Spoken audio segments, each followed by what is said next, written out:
Assalamualaikum warahmatullahi wabarakatuh. Salam, Om Swastiastu, Namo Buddhaya, salam sejahtera dan salam kebajikan untuk kita semua.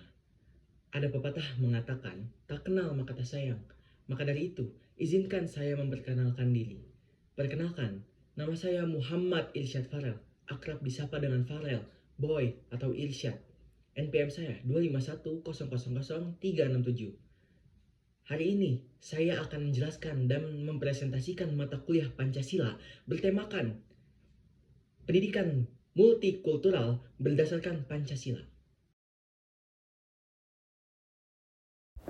Perlu kita ketahui, Indonesia adalah negara yang majemuk, suku, agama, ras, budaya, dan bahasa berbeda-beda. Keberagaman ini bisa menjadi kekuatan jika dikelola dengan baik, namun juga bisa menjadi sumber konflik bila tidak disertai sikap saling menghargai. Disinilah pentingnya pendidikan multikultural yang berlandaskan nilai-nilai Pancasila. Pendidikan multikultural adalah pendidikan yang menanamkan sikap menghargai perbedaan, menumbuhkan toleransi, keadilan, dan kesetaraan dalam kehidupan bermasyarakat. Lalu ada tujuan utamanya. Yang pertama, menghargai keberagaman. Kedua, menolak diskriminasi. Dan yang terakhir, mewujudkan persatuan dalam perbedaan. Bhinneka Tunggal Ika, berbeda-beda tetapi tetap satu. Lalu ada Pancasila sebagai landasan pendidikan multikultural. Pancasila bukan hanya dasar negara, tetapi juga pedoman, nilai dalam pendidikan. Nilai-nilai Pancasila sejalan dengan prinsip pendidikan multikultural, seperti toleransi, kemanusiaan, persatuan, demokrasi, dan keadilan sosial. Lalu kita melihat pendidikan multikultural dalam setiap sila Pancasila. Yang pertama, sila pertama, berbunyi ketuhanan yang Maha Esa. Menghormati perbedaan agama dan kepercayaan. Menanamkan sikap toleransi antar umat beragama. Tidak memaksakan keyakinan kepada orang lain. Untuk contohnya, menghargai teman yang berbeda agama saat beribadah. Lalu ada sila kedua yang berbunyi kemanusiaan yang adil dan beradab. Mengakui persamaan derajat manusia, menolak diskriminasi suku, ras, dan budaya. Menumbuhkan sikap empati dan solidaritas. Untuk contohnya, tidak membeda-bedakan teman berdasarkan latar belakang sosial ataupun budaya. Lalu teman-teman, ada sila ketiga yang berbunyi persatuan Indonesia. Menjaga persatuan di tengah keberagaman, mengutamakan kepentingan bangsa di atas golongan, menghargai budaya daerah sebagai kekayaan nasional. Lalu untuk contohnya, mengenal dan mencintai budaya daerah lain di Indonesia.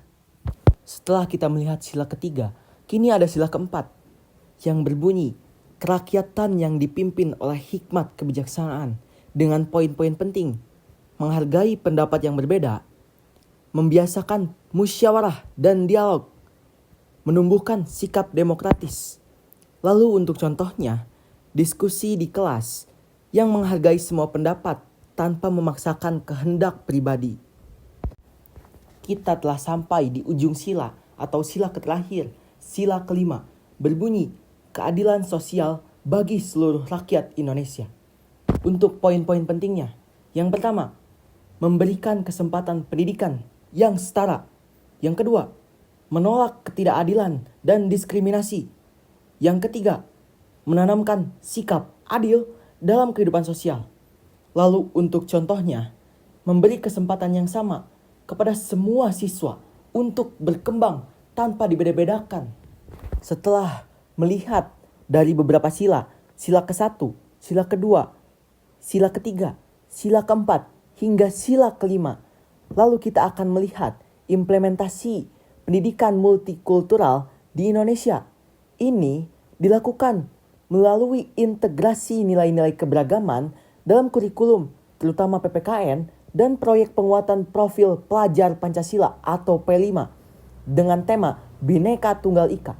Peran sentral guru sebagai teladan dan agen perubahan, kegiatan sekolah yang inklusif seperti Hari Budaya, serta pembentukan karakter siswa yang toleran, humanis, dan pluralis agar siap menghadapi masyarakat majemuk meskipun terkendala kesenjangan akses dan pemahaman guru. Atau kita dapat melihat dari bahan ajaran yang sudah saya buat, pendidikan multikultural dapat diterapkan melalui yang pertama, materi pembelajaran yang inklusif. Yang kedua, sikap guru yang adil dan tidak diskriminatif. Yang ketiga, kegiatan sekolah yang menghargai keberagaman. Dan yang terakhir, pembiasaan toleransi dalam kehidupan sehari-hari.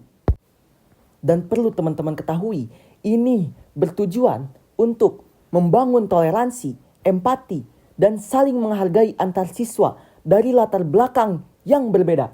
Yang kedua, membentuk karakter siswa yang demokratis, humanis, dan pluralis. Yang ketiga, memperkuat identitas budaya lokal tanpa mendiskriminasi budaya lain. Dan yang terakhir, mempersiapkan siswa menghadapi masyarakat yang majemuk dan isu-isu global. Setelah kita melihat bagaimana implementasi pendidikan multikultural, kita perlu melihat peran pendidikan multikultural. Karena pendidikan multikultural berperan penting dalam mewujudkan persatuan bangsa dengan menanamkan nilai toleransi, empati, dan saling menghargai perbedaan budaya, suku, dan agama. Sehingga membangun jembatan komunikasi, mencegah konflik, memperkuat kohesi sosial, serta membentuk karakter inklusif, demokratis, dan humanis untuk mewujudkan kehidupan harmonis dalam keragaman. Atau singkatnya, seperti yang sudah saya lampirkan di bahan ajaran, peran pendidikan multikultural dalam mewujudkan persatuan bangsa. Pendidikan multikultural berperan dalam yang pertama, mencegah konflik sosial. Yang kedua, memperkuat persatuan nasional. Yang ketiga, membentuk warga negara yang toleran. Dan yang terakhir, menjaga keutuhan NKRI. Lalu untuk kesimpulannya, pendidikan multikultural di Indonesia sangat krusial untuk membangun bangsa yang toleran, adil, dan bersatu di tengah keberagaman suku, agama, dan budaya. Dengan cara mengintegrasikan nilai-nilai inklusif ke dalam kurikulum agar siswa menghargai perbedaan, mencegah konflik, serta membentuk karakter demokratis, humanis, dan pluralis yang semuanya berlandaskan pada Pancasila dan Undang-Undang Dasar 1945, serta memerlukan komitmen kuat dari semua pihak, pemerintah, guru, dan juga masyarakat untuk mewujudkan masyarakat yang harmonis dan setara. Untuk poin-poin pentingnya, yang pertama, tujuan utamanya membentuk individu cerdas yang mampu memahami, menghargai, dan hidup harmonis dengan keberagaman budaya, etnis, dan agama demi terwujudnya kesetaraan dan keadilan sosial. Lalu manfaatnya mencegah konflik sosial, memperkuat kohesi sosial, menumbuhkan sikap toleransi, mengembangkan karakter demokratis, humanis, dan pluralis, serta memperkuat identitas bangsa. Landasannya didukung oleh landasan filosofis Pancasila, Bhinneka Tunggal Ika, dalam hukum UU Sistem Pendidikan Nasional yang mengamanatkan pendidikan yang tidak diskriminatif. Lalu tantangannya, kurikulum yang belum sepenuhnya memuat pendidikan multikultural secara mendalam dalam kondisi moral institusi pendidikan yang terkadang mengalami pembusukan, menuntut adanya perbaikan sistematis. Mungkin segitu saja yang dapat saya sampaikan, yang dapat saya lampirkan perihal pendidikan multikultural berdasarkan Pancasila di Indonesia. Bila ada kekurangan dan kesalahan kata, mohon dimaafkan. Karena kesempurnaan hanya milik Allah Subhanahu wa Ta'ala. Sekian presentasi dan penjelasan dari saya, Muhammad Irsyad Farel.